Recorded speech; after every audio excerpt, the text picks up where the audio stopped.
Mankind battles an enduring enemy. Disease. Issyk-Kul, a trading post, midway between Europe and Asia. Genghis Khan has been dead for more than a century, but his empire continues. Along its trade routes, a deadly traveler.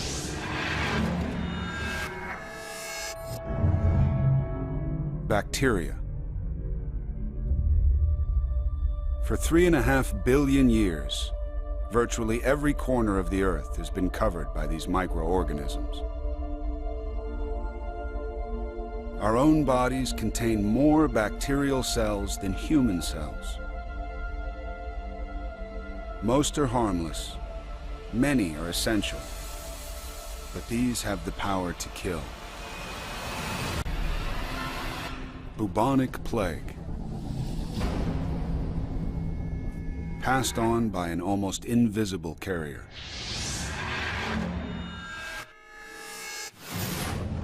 The flea. Its staple diet is blood. When it bites, it vomits plague bacteria into the bloodstream. 1337, 4 people die in Issyk-Kul. 2 years later, there are 100 deaths. But this is just the beginning.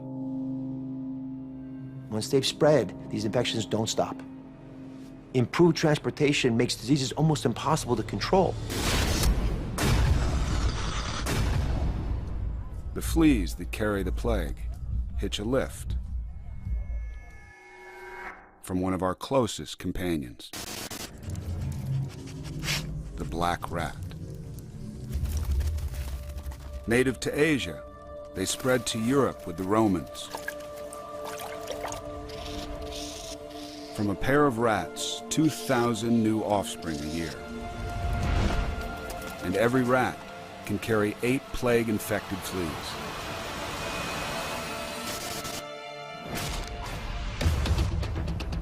Black rats infest the cargo that travels along the Mongol trade routes.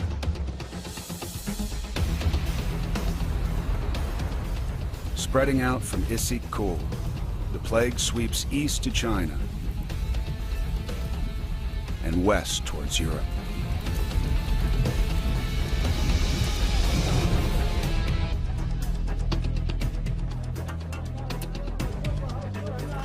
Kaffa, on the Black Sea, a thriving port at the crossroads of East and West, controlled by Italian merchants.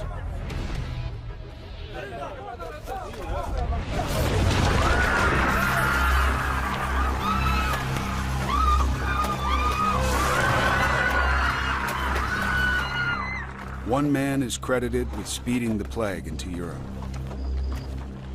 A descendant of Genghis Khan, Janni Beg.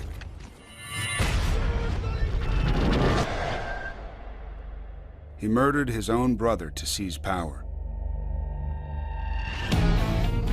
Now he wants to expand the Mongol Empire westwards. Kaffa stands in his way. But he has a terrible new weapon. The plague kills his soldiers faster than they can be replaced. But that gives Janni Beg an idea.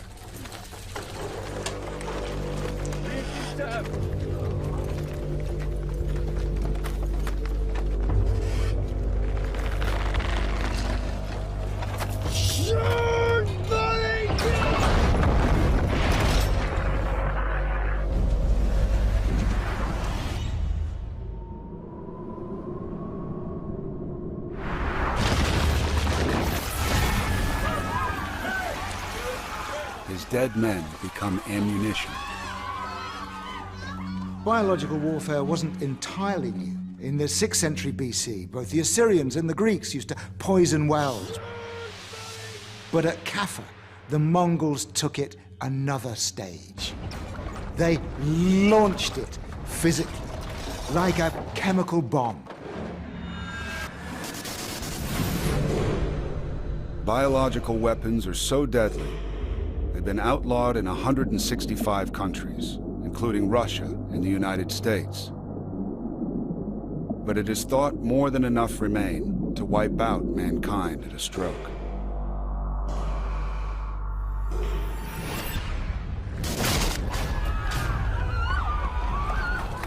No one has ever used biological weapons like Janny Beg.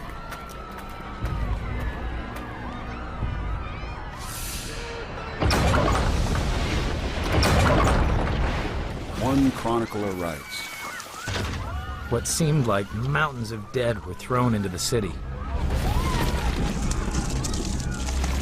The rotting corpses tainted the air. The stench was overwhelming.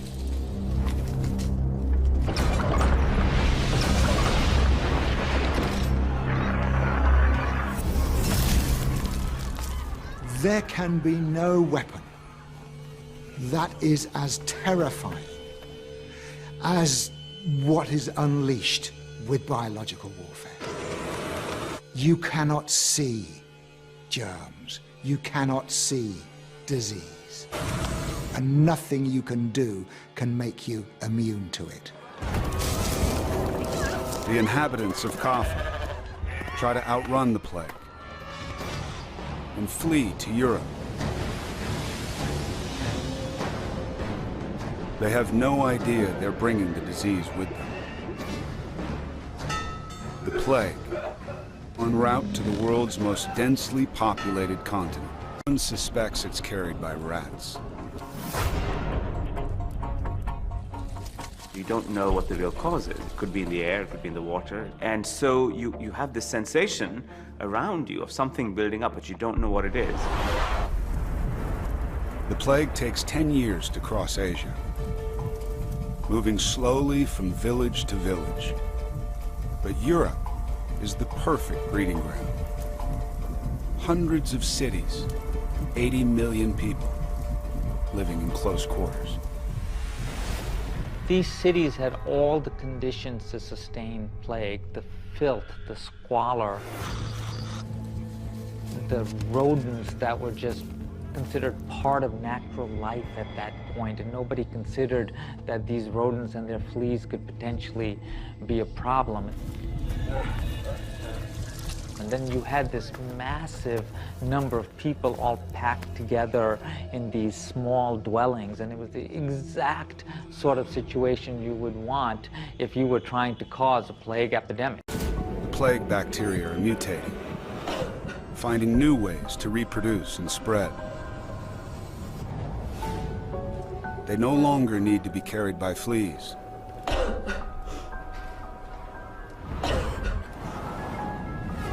They are airborne.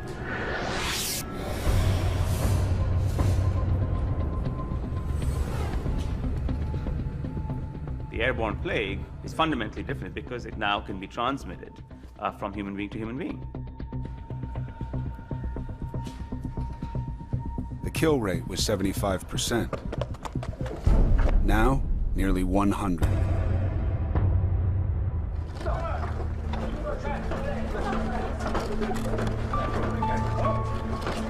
In 6 months, 31,000 people, 60% of Siena, wiped out.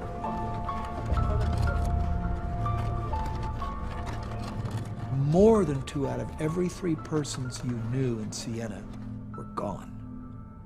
Families decimated, clans decimated. Everybody decimated.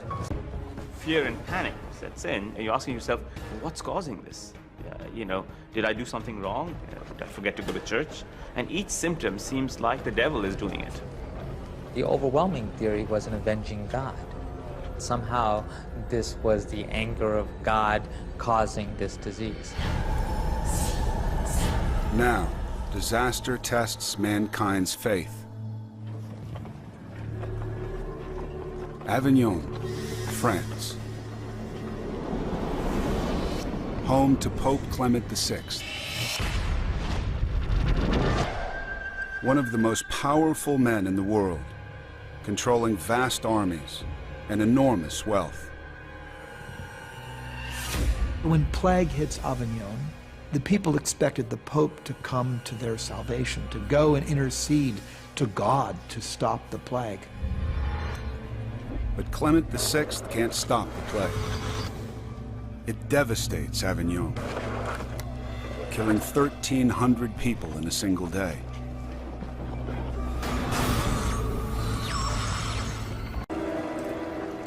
As bodies floated down the Rhone River, people realized the Pope could do nothing for them.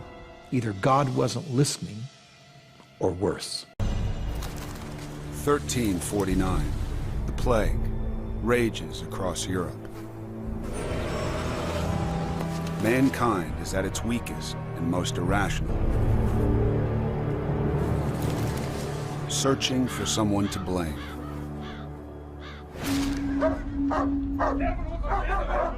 Strasbourg, Germany. The plague hasn't hit here, yet. But rumors spread faster than the disease itself, of a diabolical plot. They say the Jews are poisoning the drinking water. This was the Middle Ages. This was before the scientific revolution and the scientific method. You had a world that was rife of superstition, anger, confusion, and unfortunately, that often bubbled off into prejudice. February 14th, the St. Valentine's Day Massacre.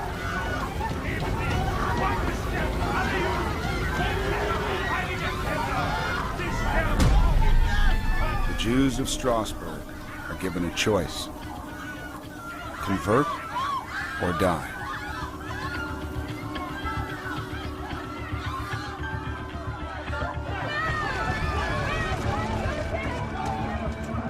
"1,000 Jews are burned alive. But the massacre does nothing to save the city. 5 months later, the plague arrives, claiming another 16,000 victims.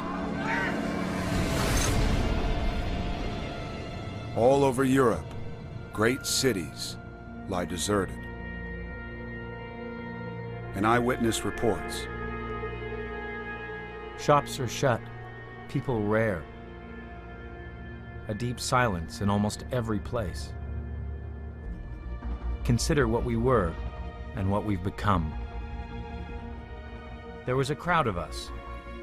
Now we're alone. Mankind rendered powerless by tiny bacteria. Across Asia and Europe, the plague kills over 50 million people in 15 years. But isolation can protect us.